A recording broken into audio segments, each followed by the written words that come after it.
Good day, brethren. Today's date is the 2nd of June. Thank you so much, brothers and sisters. Thank you so much, Lord. You have given us another month just finished. Now we are in new month, first week of the month. Thank you so much, Lord. We are still here, continuing with our service to you, Lord. And before we start, brothers and sisters, let's bow the head and let's start praying. Our Father in heaven, Lord God, thank you so much, Lord, for this day once again. Thank you so much, Lord, for the previous days that you've given to us the past month, Lord. Thank you so much, Lord, that we're still here, continuing our service to you, Lord. Thank you so much, Lord, for all your support. Thank you so much, Lord, for being here with us as always.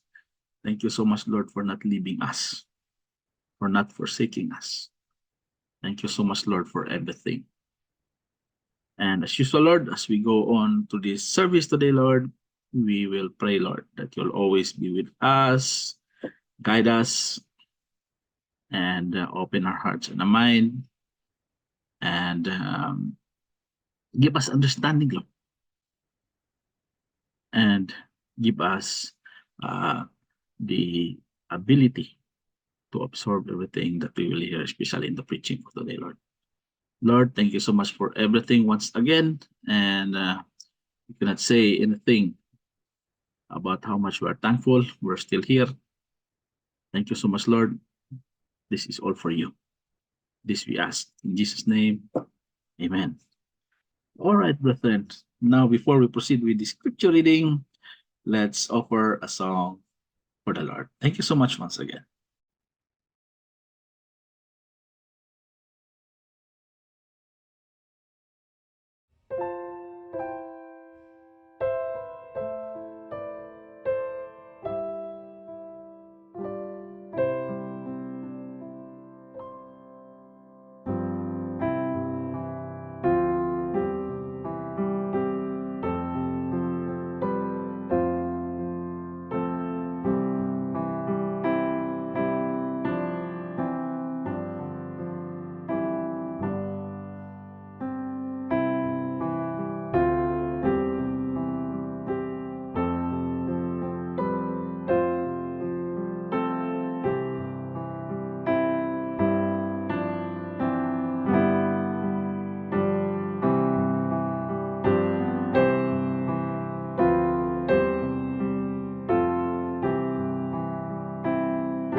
Scripture reading for today is taken from the book of Second Samuel. We are on chapter 13, verses 1 to 31. Amnon and Tamar. Second Samuel chapter 13, verse 1. And it came to pass after this that Absalom, the son of David, had a fair sister, whose name was Tamar. And Amnon, the son of David, loved her.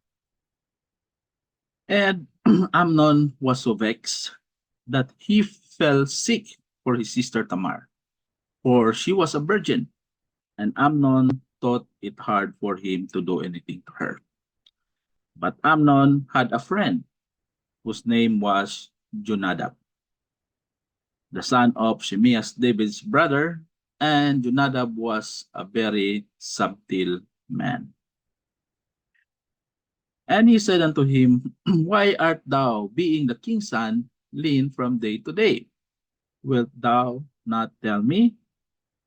And Amnon said unto him, I love Tamar, my brother Absalom's sister. And Jonadab said unto him, Lay thee down on thy bed, and make thyself sick. And when thy father cometh to see thee, say unto him, I pray thee, let my sister Tamar come, and give me meat, and dress the meat in my sight, that I may see it, and eat it at her hand. So Amnon lay down and made himself sick.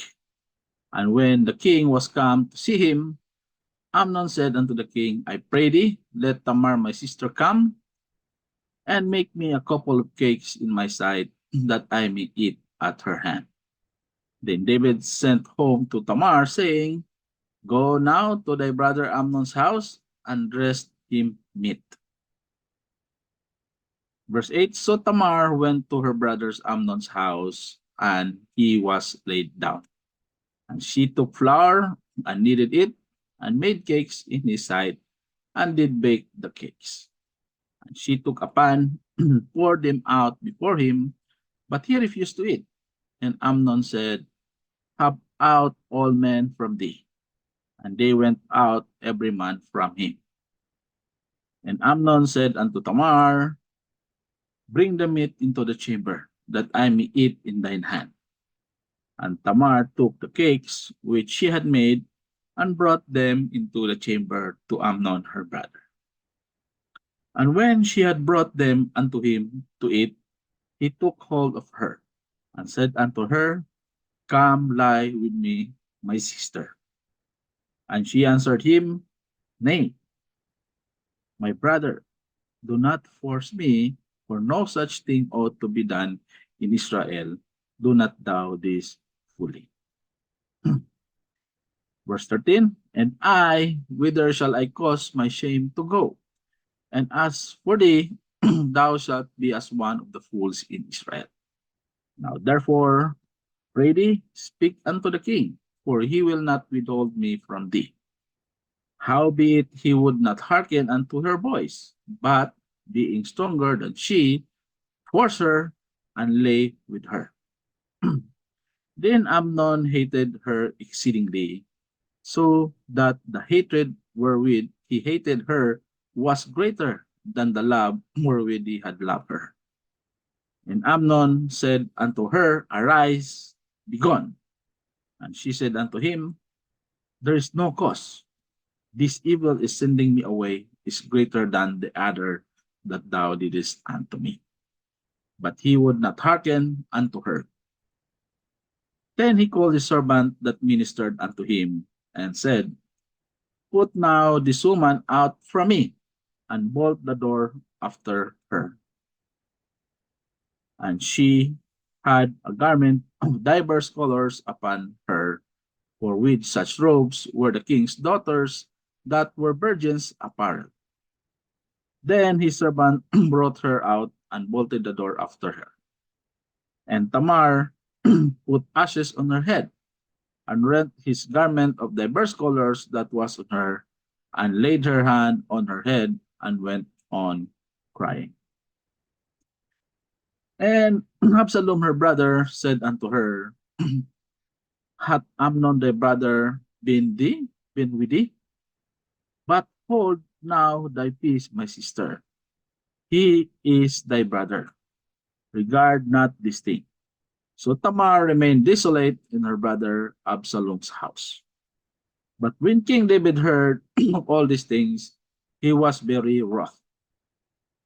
And Absalom spake unto her, unto his brother Amnon, neither good nor bad, for Absalom hated Amnon, because he had forced his sister Tamar. Absalom murders Amnon. And it came to pass after 2 full years that Absalom had sheep hearers of Baalhazor, which is beside Ephraim. And Absalom invited all the king's sons. And Absalom came to the king and said, Behold now, thy servant had sheep shearers. Let the king, I beseech thee, and his servants go with thy servant.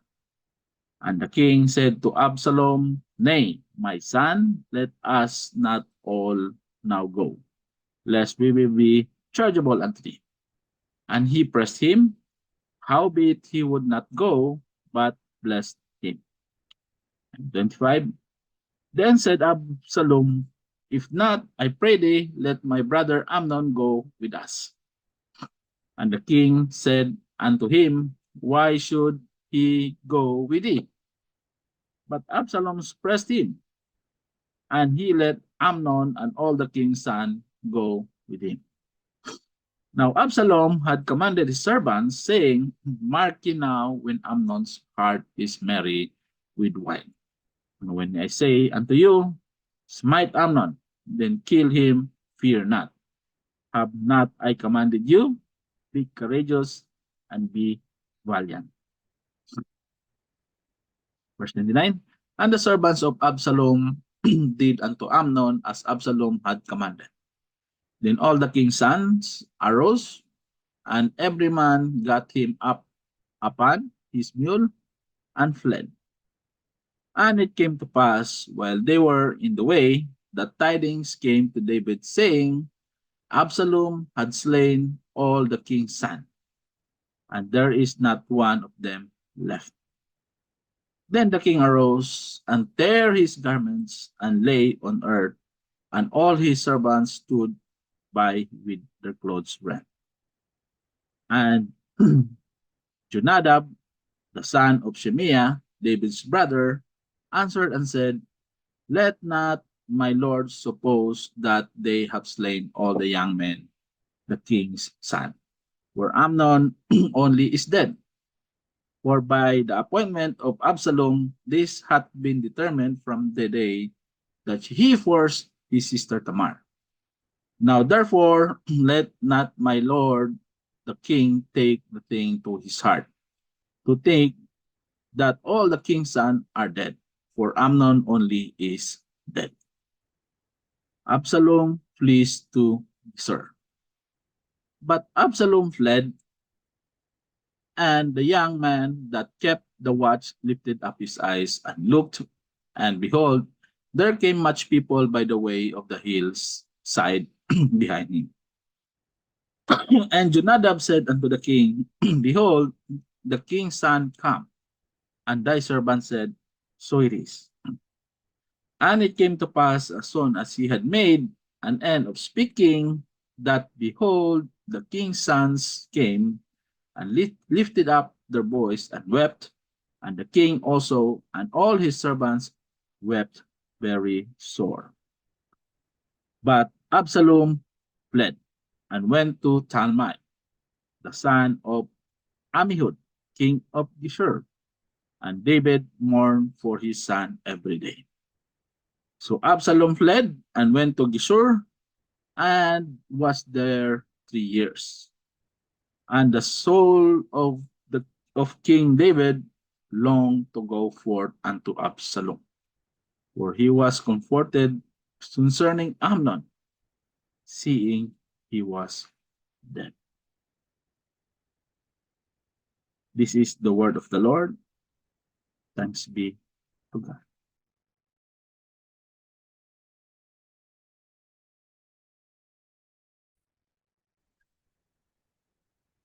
our intercessory prayer, brothers and sisters. We will pray for everything. Pray for everything, including all your family, the whole world, and your personal request. Right? So let's start and let's bow down our head and let's pray. Our Father in heaven, Lord God, we once again come to you, Lord. We will humbly kneel to your Lord and ask you, Lord, for all our prayers, Lord. We pray, Lord, for your grant on all our prayers, all our requests. We pray, Lord, that you will hear us and answer our prayers in your time and in your way, Lord. Lord, we believe, Lord, that the answer is only there. Help us to find it. Help us to search for it. Help us to discover it, Lord. Thank you so much, Lord, for always answering all our prayers. We pray, Lord, for all our families and friends, wherever they are on this part of this world. They will be safe as always and given all the blessings also as well. We pray also, Lord, for all our brothers and sisters who are sick this time, especially the weather's changing, Lord, here in Dubai.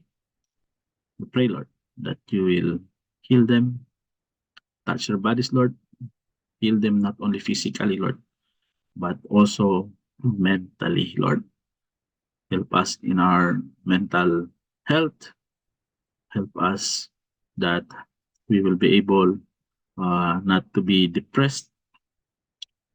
Help us that we'll be able to um, be uh, healthy with our lives, Lord, free from stress.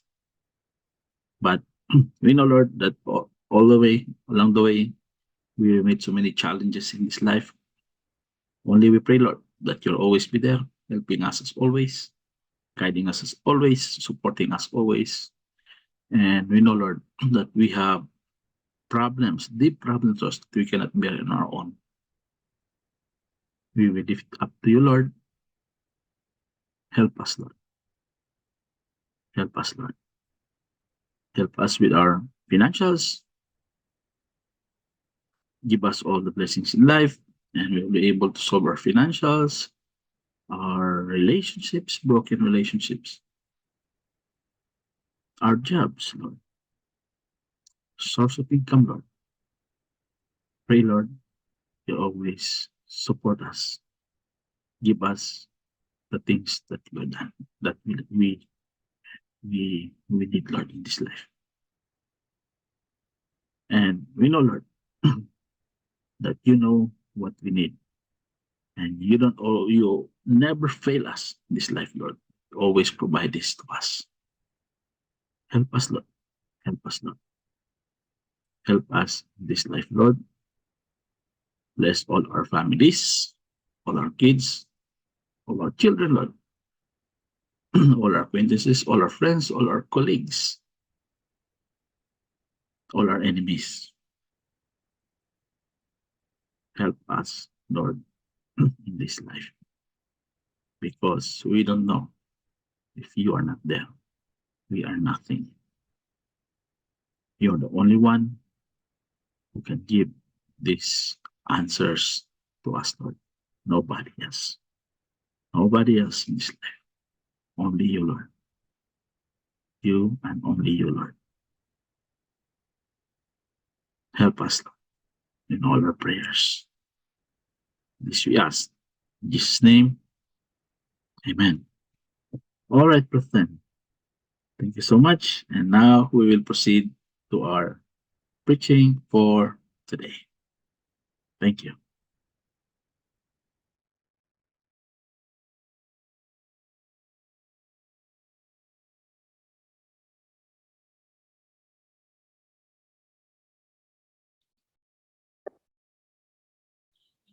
Good day again, brethren. And now we are here in our um, preaching for today. And the title of this preaching is called Help, because We need help, actually, brothers and sisters. We cannot live in this world without help, but that help will be with the Lord, with the Holy Spirit. Let's see what help is this about, right? So let me share you my screen. All right. Title of this preaching is again called help. Right. Hold on.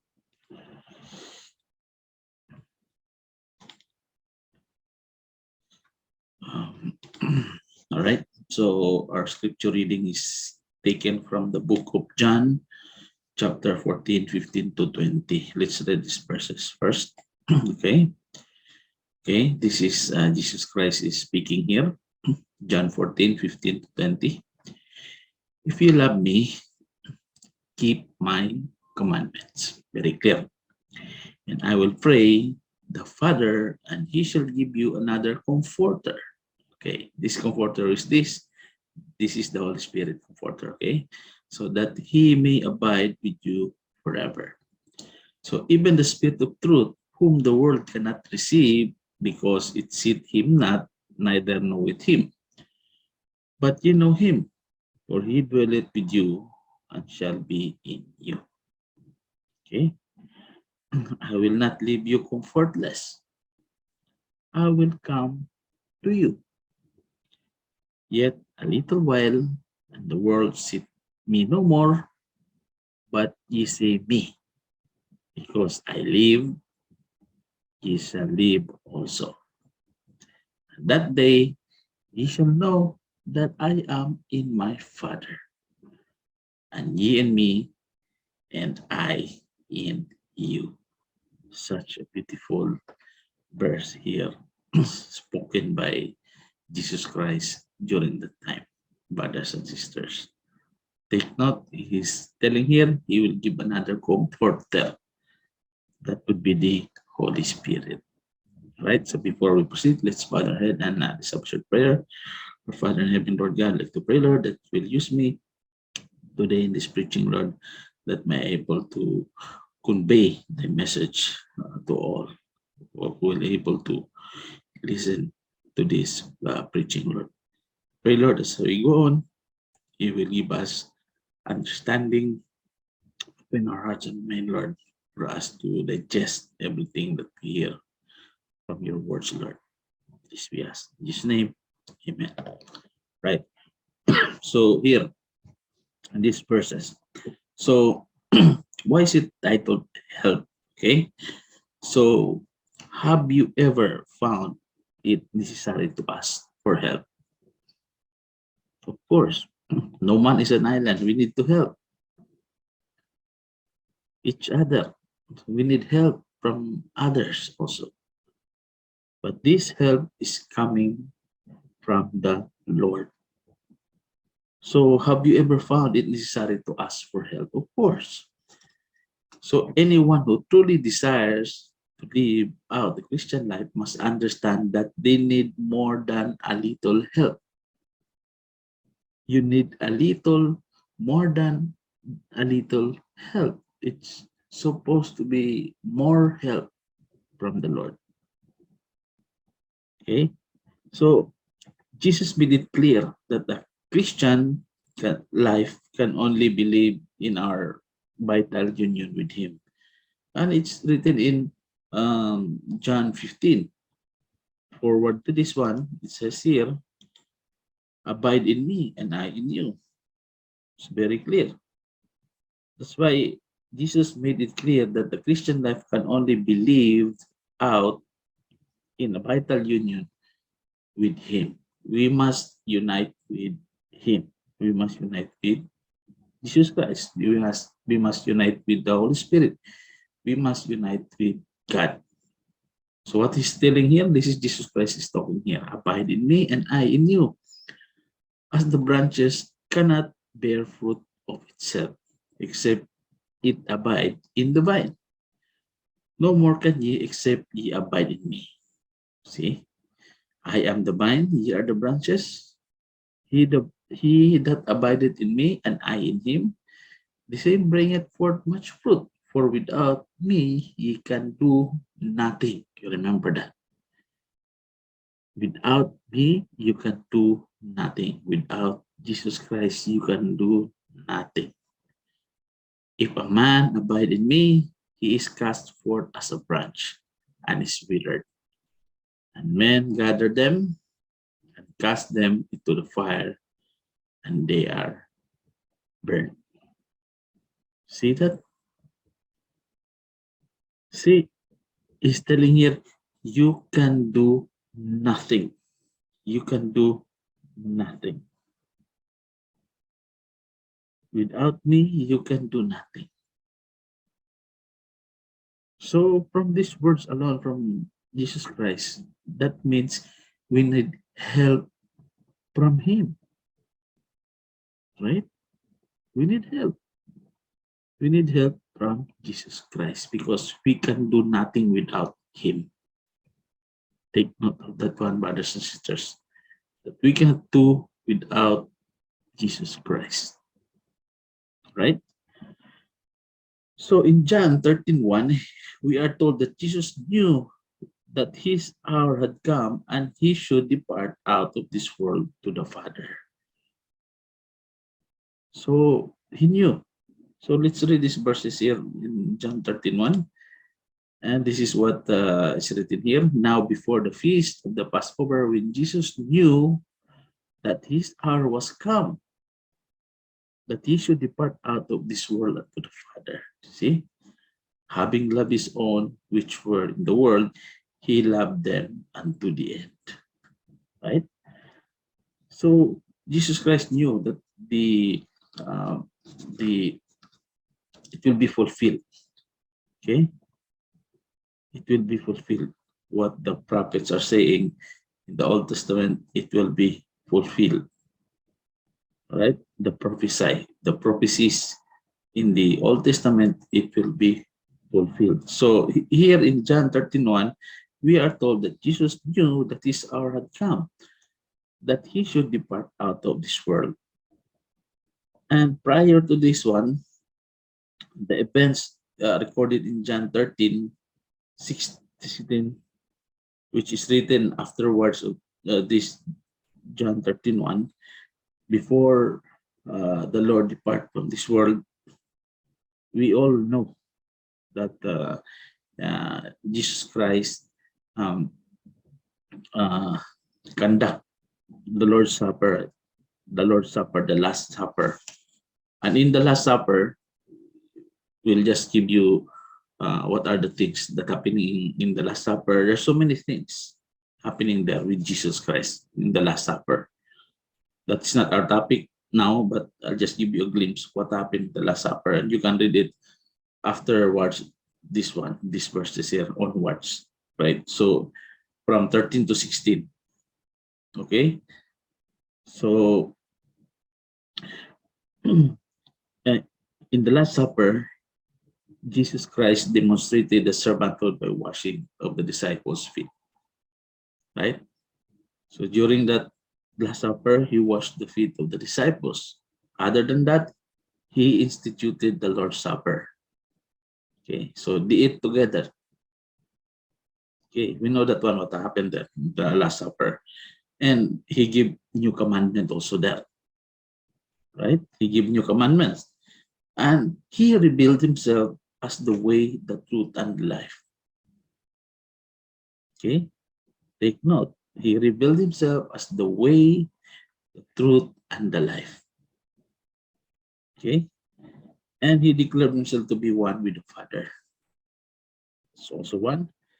And he pointed out that his continuing work would be accomplished through those who believe in him. That is supposed to be us, all the brothers and sisters.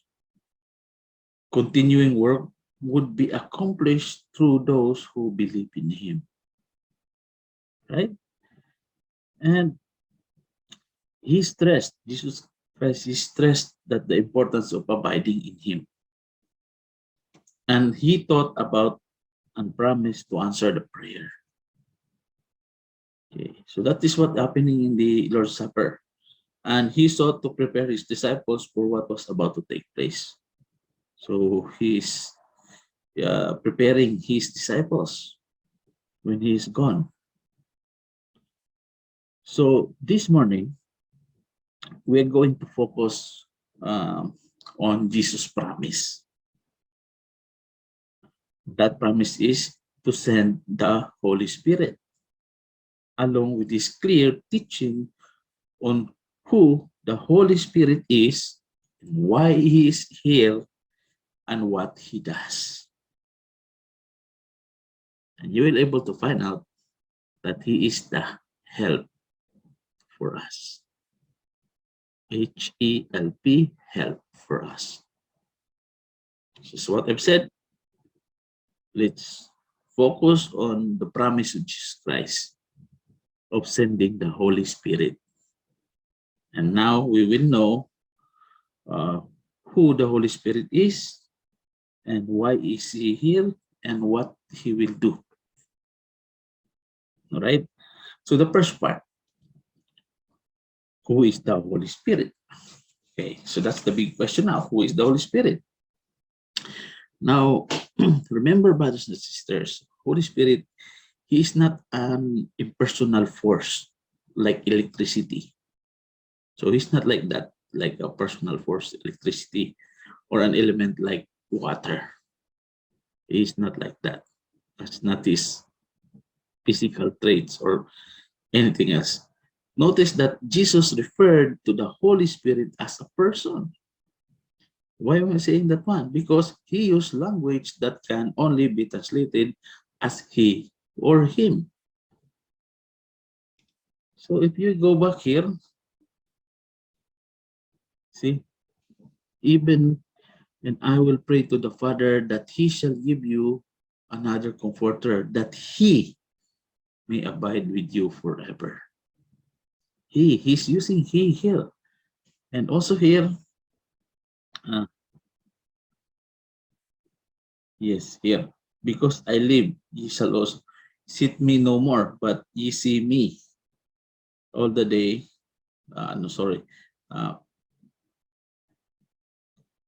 Neither know it him, but ye know him. So he's using a language referring to a person, he or him, right? He or him. He's referring to a person. So this is what is telling here. Where are we now? Open that. Okay. Who is the Holy Spirit? So as what I've said, he is not an impersonal force like electricity or water or some kind of element, water. He's not like that. And Jesus Christ used this language, he or him. He's describing Holy Spirit as a person. And Jesus went on to declare that the Holy Spirit is the one with him and the Father. And he's telling, he presently abides with you. Okay, he presently abides with you. He will be in you. And he's telling, I will not leave you orphans. I will come to you. Right? And another one is, he's telling, we, the Father, Son, the Holy Spirit will come and make our abode with him. Okay? So the person who both loves and obeys Christ. That's what him is all about. Right? So Father, Son, and the Holy Spirit, same. But different personas. Right? It's Trinity. This is not our topic today, Trinity, but you can see here that Trinity is spoken here. Let's check here in Acts 6:16. Okay, Acts 6:16, 6 to 10. Okay, Acts 16, 6 to 10. So the Holy Spirit is the Lord of the harvest. And we see his identity clearly revealed here. See that one. Now, when they had gone to Phrygia and region of Galatia and were forbidden of the Holy Ghost, okay, the Holy Ghost is the Holy Spirit, to preach the word in Asia. Okay, after they were come to Mysia, they essayed to go into Bithynia, but the Spirit suffered them not. The Spirit is Jesus Christ. And they passing Mysia came down to Troas and had a vision appeared to Paul in the night. There stood the man of Macedonia and prayed him, saying, come over into Macedonia and help us. And after he had seen the vision, immediately we endeavored to go into Macedonia, assuredly gathering that the Lord had called us for to preach the gospel unto them.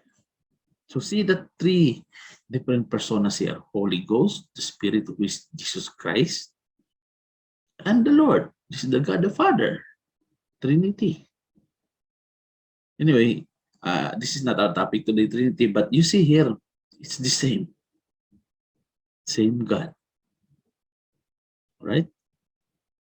Three personas, Trinity is here, and the Holy Ghost is here, the Holy Spirit is here. God the Father is here, Jesus Christ is here. So the Holy Spirit is the Spirit of Jesus and the manifestation of God's presence in the world. So same, Holy Spirit, Jesus Christ, and God the Father. Right?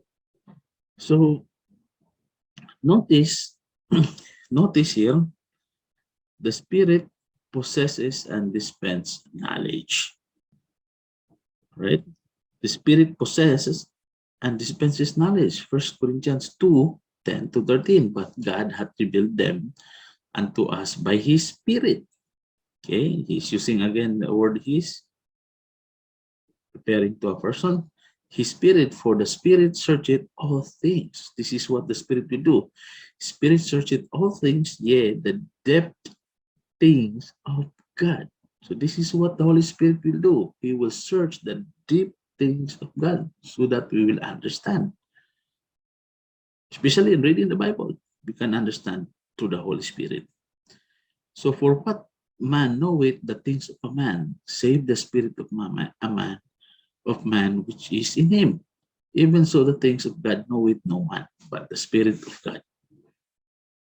Okay, so now we have received not the spirit of the world, but the Spirit which is of God, that we might know the things that are freely given to us of God, which things also we speak, not in the words which man's wisdom teacheth, but which the Holy Ghost teacheth, comparing spiritual things with spiritual. So it is very clear that Spirit possesses and dispenses knowledge. Right? So through the Holy Spirit, we will be able to understand the things that is spiritual. If we have the Holy Spirit in us. Okay, so that's clear. Spirit possesses and dispenses knowledge. Second one is the Spirit has volition. Right? The Spirit has volition, meaning he has the power of using one's will. Volition means power of using one's will, right? And it's written here, 1 Corinthians 12:11. But all these worketh that one and the selfsame Spirit, dividing to every man severally as he will. So it's the same as same Spirit works all these things, distributing spiritual gifts, ministries, and results like that to each one individually, just as he wills. So he has the power of using one's will. Spiritual gifts, the ministries. That's one. And each one individually, just as he wills. All this worketh that one and self-same Spirit, dividing to every man severally as he will. The Spirit has volition, power of using one's will. Okay? Another one, the Also, the Spirit manifests emotions. Okay. Spirit manifests emotions. Three verses, three books here. Ephesians, Thessalonians, and Hebrew. Let's read this one. In Ephesians, he's telling, and grieve not the Holy Spirit of God. See that? There is an emotion. Brothers and sisters, grieve not the Holy Spirit of God, whereby ye are sealed unto the day of redemption. And in Thessalonians, he says here, quench not the Spirit. Still, there is emotion. How about Hebrews? Of how much sore punishment, suppose ye, shall he be, though worthy, who hath trodden underfoot the Son of God, and hath counted the blood of the covenant wherewith he was sanctified an unholy thing, and hath done despite unto the Spirit of grace. Okay, that's in Hebrews. So he's telling how much severe punishment do you think he will deserve? Was trampled under the foot of the Son of God, and has regarded as unclean the blood of the covenant by which he was sanctified, and has insulted the Spirit of grace. Okay. Sanctified the unholy thing, and hath done despite to the Spirit of God. So he was insulted. So there is an emotion happening in here, brothers and sisters. Okay. So now we know who is the Holy Spirit. Now the next question is, then why is the Holy Spirit here? Why is the Holy Spirit here? What do you think, brothers? Why is the Holy Spirit here? John 14:6. It says, and I will pray the Father, and he shall give you another comforter, that he may abide with you forever. When we say comforter, it's written in Hebrews, actually, Greek, sorry. It's written in Greek. Comforter, it's written in Greek as parakletos. And it is translated as a helper. Comforter, helper. That's why the title of this preaching is Help. And that helper is the Holy Spirit. Okay, translated as helper has wonderful implications for us because it's meaning. Okay, parakletos. It is a helper. Okay, so what do you mean by parakletos then? Then it speaks of someone who is summoned, called to one side, especially called to one's aid. He is someone that is called to be on one side for help. That's why helper, parakletos is helper. Okay, so he is the one who pleads another cause before a judge, a pleader, a counsel for defense, a legal assistant maybe, or an advocate.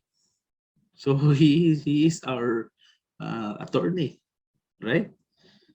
So one who pleads another cause with someone. He's an intercessor of Christ and his exaltation of God's right hand, pleading with God the Father for the pardon of our sins.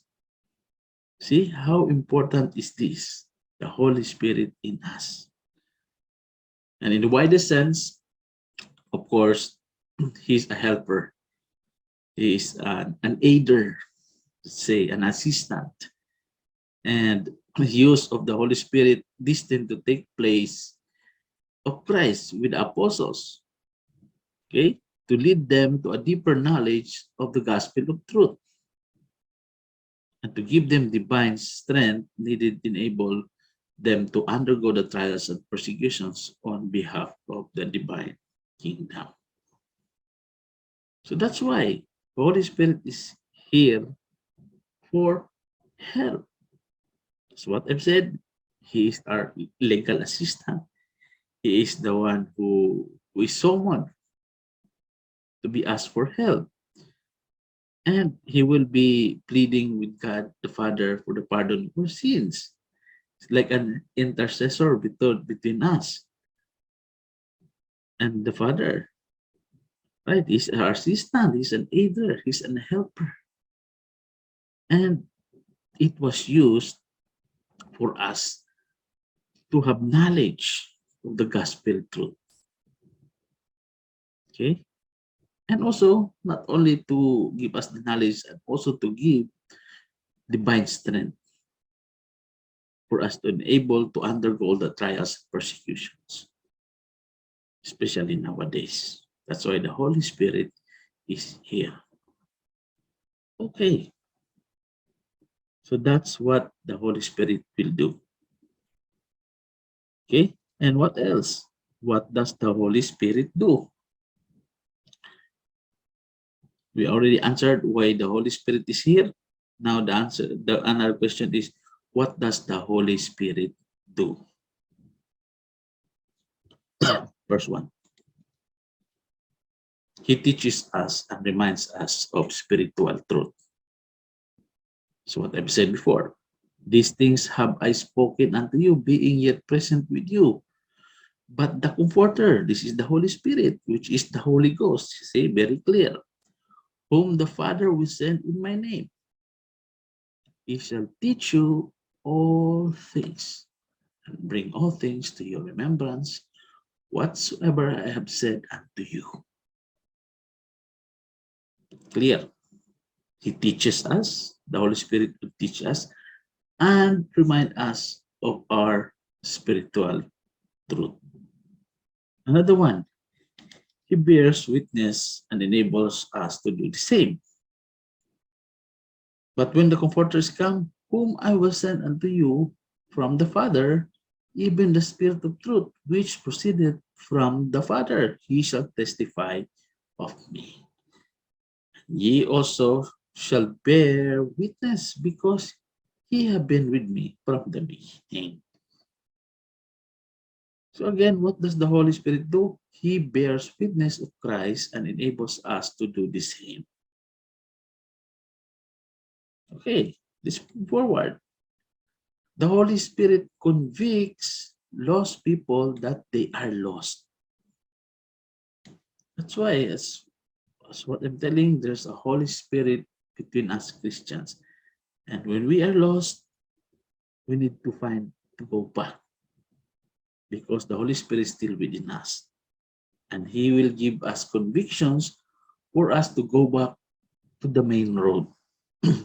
That's the road going, the right path going to heaven. Okay, let's read this one, John. Philip answered him, 200 penny worth of bread is not sufficient for them, that every one of them may take a little. One of the disciples, Andrew, Simon Peter's brother, said to him, there is a lad here, which have 5 barley loaves, 2 fishes. But what are they among so many? And Jesus said, make the men sit down. Now there was much grass in the place, so the men sat down, the number about 5,000. This is the feeding of the 5,000. Feeding the 5,000 with 5 loaves of bread and 2 fishes. And Jesus took the loaves. When he had given thanks, he distributed to the disciples, and the disciples to them that were sit down. Likewise, the fishes as much as they would. Okay, so this is all about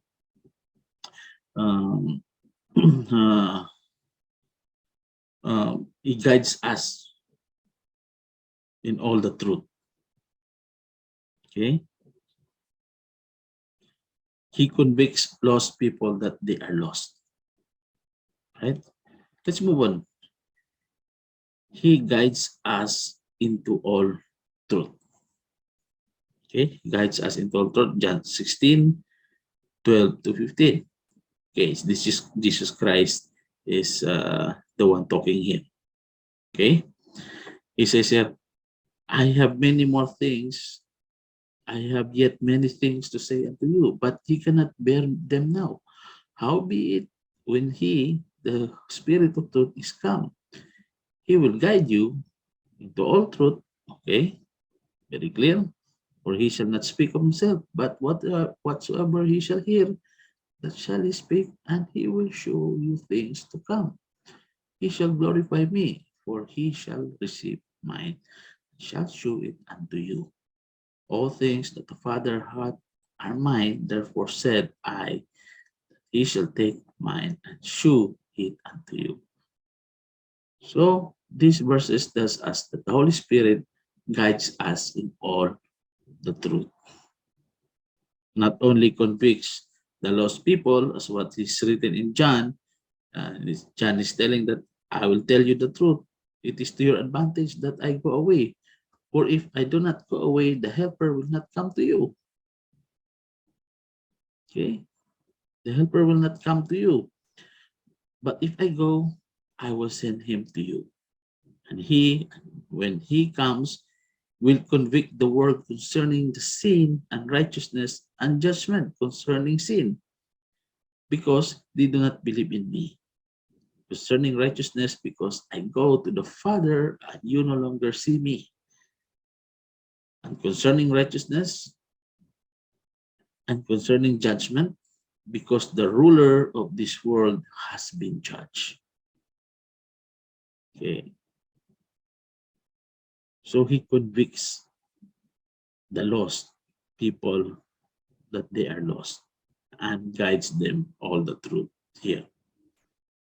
We're almost there.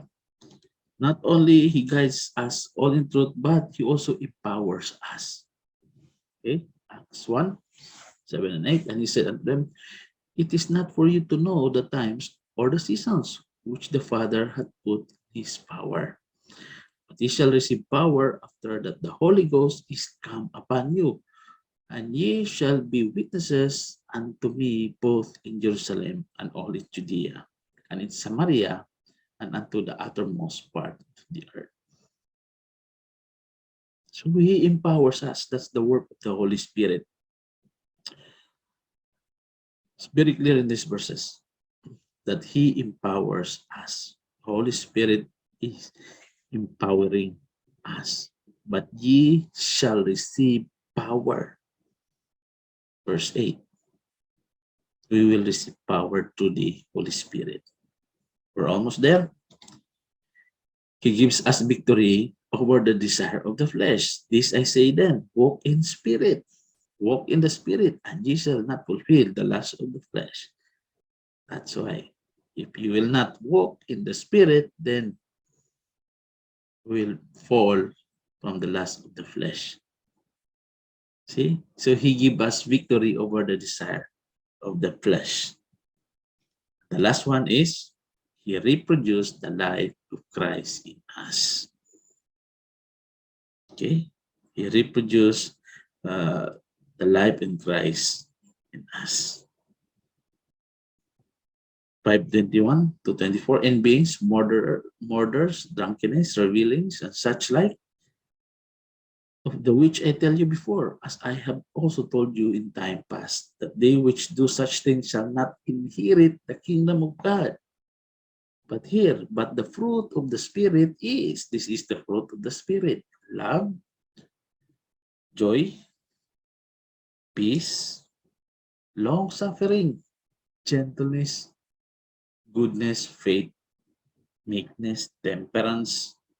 Against such there is no law. And they that are Christ have crucified the flesh with the affections of the lust.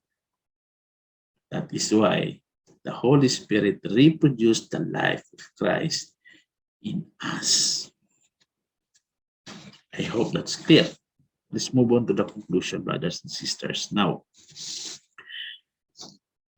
there are many things that the Holy Spirit does, like dispensing spiritual gifts, spreading the love of God abroad in our hearts, and guiding, directing work to the church on earth.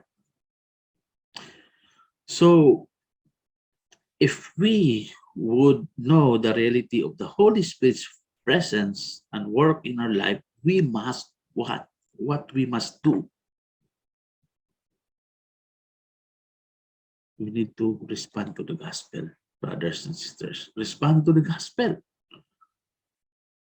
Then Peter said unto them, repent and be baptized, every one of you, in the name of the Jesus Christ, for the remission of sins, and ye shall receive the gift of the Holy Ghost. This is what we should do. We should respond to this gospel. We should repent. We will be baptized for our remissions of sins. For the promise is unto you and to your children and to all that are afar off, even as many as the Lord our God shall call. We should respond to the gospel. And one more, acknowledge the reality of His presence in our lives. Romans 8:9, but ye are not in the flesh, but in the Spirit. If so, be that the Spirit of God dwell in you. Now, if any man have not the Spirit of Christ, he is none of his. Brothers and sisters, acknowledge the reality of the presence of the Holy Spirit in our lives. Accept by faith, and He is ready. That's the Holy Spirit. Accept by faith, the Holy Spirit is ready. He is willing, and He will be able to accomplish His work in and through us. Surrender the totality of our lives to Him. Surrender our lives to the Lord, brothers and sisters. Help. The Holy Spirit is the help. Surrender totally our lives to Him. Thank you so much, brothers and sisters. And we have ended again one more Sunday service, and I hope you got some lessons out of it, that we should live in spirit and in truth. All right? Help us help. That help is from the Holy Spirit, from God, from Jesus Christ. So, bow our head, our Father in heaven, Lord God, I'd like to thank you, Lord, for these wonderful words that we're able to learn today, Lord. I pray, Lord, that what we have heard, what we have learned, Lord, it will be manifested in our lives, Lord. Pray, Lord, that you will fill our lives with the Holy Spirit, Lord. Thank you so much, Lord, for dwelling in us, Lord, Christians. Keep us in the right path towards you, Lord. This we ask in Jesus' name. Amen. All right. So thank you so much, brothers and sisters. And thank you all for your support. Actually. It really means to me that you're still here supporting us in this ministry. Thank you so much. God bless you all. More blessings in you. Thank you. Have a happy Sunday. Bye.